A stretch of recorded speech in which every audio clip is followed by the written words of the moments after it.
বন্দাপাৰা আঞ্চলিক সংগীত বিদ্যালয়ৰ লগতে 5খন বিদ্যালয়ৰ আমি আয়োজন কৰা সত্ৰীয়া নৃত্য কৰ্মশালাৰ আজি সামৰণি পৰিল। আমাৰ অনুষ্ঠানটোত বিশিষ্ট ব্যক্তিসকল আজি উপস্থিত আছে। ছাত্ৰ ছাত্ৰীসকলে মাটি আখৰা, কৃষ্ণ নৃত্য, গোসাঁই প্ৰৱেশৰ নৃত্য, নান্দী শ্লোক আদি অভিনয় কৰিলে আৰু পৰিৱেশন কৰিলে। তেওঁলোকে যথেষ্ট উৎফুল্লিত হৈছে। লগতে অভিভাৱকসকলেও বহুখিনি ভাল পোৱা বুলি আমি গম পাইছোঁ। তেওঁলোকে আৰু বিচাৰিছে এনেকুৱা কৰ্মশালা যাতে আমি আগলৈ কৰি থাকিব পাৰোঁ, কিন্তু তেওঁলোকে অকণমান ভালকৈ বিচাৰিছে। আমি অনুষ্ঠানটো অকণমান বহলভাৱে ডাঙৰভাৱে পাতিবৰ কাৰণে আমাক অনুৰোধ জনাইছে। 5দিনীয়া কৰ্মশালাটি আজি আমাৰ সফল সমাপ্তি হ'ল। আজি কি হ'ল কাৰ্যসূচী? আজি কাৰ্যসূচী সম্বৰ্ধনা জনোৱা হ'ল, বন্তি প্ৰজ্বলন আৰু অভিভাৱকসকলৰ ভাষণ, সেনেকৈ চাৰ্টিফিকেট প্ৰদান কৰা হ'ল। 5দিনীয়া কৰ্মশালা সামৰণি ছাত্ৰ ছাত্ৰীসকলক সেইখিনি অনুষ্ঠানে।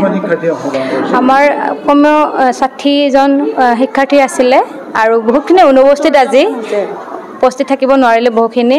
তেওঁলোকৰ কাৰণে আমি প্ৰমাণপত্ৰ ৰাখি থৈছোঁ আৰু আগলৈ আমি এনেকুৱা কৰ্মশালা পাতিবলৈ চেষ্টা কৰিম। কিন্তু সকলো ৰাইজৰ সহায় সহযোগিতাৰ লগতে অভিভাৱকসকলৰ সহায় সহযোগিতা আমাক লাগিবই। অভিভাৱকসকল অবিহনে আমি এই কৰ্মশালা অনুষ্ঠিত কৰিব নোৱাৰোঁ। তেওঁলোকে আগবঢ়াই ছাত্ৰ ছাত্ৰীসকলক আনিলেহে আমি এই কৰ্মশালাটি আগুৱাই ল'ব পাৰিম। লগতে তেওঁলোকে শাস্ত্ৰীয় নৃত্যৰ প্ৰতি আমি শিক্ষা প্ৰদান কৰিব পাৰিম, কাৰণ শাস্ত্ৰীয় নৃত্যৰ আমাৰ এইখিনি অঞ্চলত বহুত পিছ পৰি আছে। শাস্ত্ৰীয় নৃত্য, সত্ৰীয়া নৃত্য বুলি ক'লে এতিয়াও বুজিয়ে নাপায় বহুতে, কিন্তু আমি সেইখিনি প্ৰসাৰ কৰিব চেষ্টা কৰি আছোঁ। কিমানখিনি সফল হওঁ আমি নাজানো, কিন্তু আমি সদায় চেষ্টা কৰি যাম যাতে ভৱিষ্যত প্ৰজন্মই মহাপুৰুষ শংকৰদেৱ আৰু মাধৱদেৱৰ ৰচিত সত্ৰীয়া নৃত্য কি অন্ততঃ সেইখিনি জানে। তেওঁলোকে জানিবৰ দৰকাৰ, কাৰণ আমাৰ জাতিটোৰ তেওঁলোকেই পৰিচয়। আমি জনোৱাটো দৰকাৰ ছাত্ৰ ছাত্ৰীসকলক। এইখিনি আমি চেষ্টা কৰি আছোঁ। ভৱিষ্যতলৈ আমি এনেকুৱা কৰ্মশালা অনুষ্ঠিত কৰিবলৈ যত্ন কৰিম। ধন্যবাদ। বন্দাপাৰা আঞ্চলিক সংগীত বিদ্যালয় এইখন 5দিনীয়া নৃত্যৰ কৰ্মশালা হৈছে। এই নৃত্য কৰ্মশালাত বৰবায়ন ডাঙৰীয়া, লগতে এইখন সংগীত বিদ্যালয়ৰ অধ্যক্ষ বীণাপাণি ৰাভা বাইদেউ, লগতে এইখন বিদ্যালয়ৰ লগতে আৰু বাকী 4খন সংগীত বিদ্যালয়ৰ ছাত্ৰ ছাত্ৰীয়ে ইয়াত অংশগ্ৰহণ কৰিছে।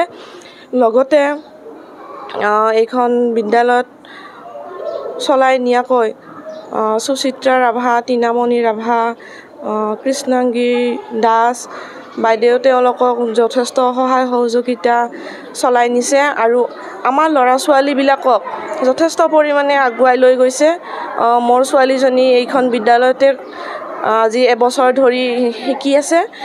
তাই মানে শিক্ষাৰ লগতে এই সংগীত বা নৃত্যৰ লগতে তাই তাৰমানে বহুত শিকিবৰ কাৰণে ইচ্ছা।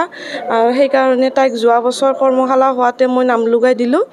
তেতিয়াৰ পৰাই তাই মানে বহুত আগ্ৰহী আৰু এবছৰ হ'ল তাই বহুতখিনি জানিছে। আৰু এই 5দিনীয়া যিটো শিকিল, তাই ঘৰত গৈ মানে সেইখিনি কৰি থাকে। তাই বহুত নিজকে মানে বহুত কিবা বুলি ভাবে আৰু বহুতখিনি জানে, শিকিছে। আৰু যিবিলাকে বাইদেউবিলাকে সিহঁতক শিকাইছে, তাই মানে জানো বুলি কেনে তাই নিজকে বহুত ভাবে। আৰু ময়ো ভাবিছোঁ যে তাই বহুতখিনি আগুৱাই গৈছে।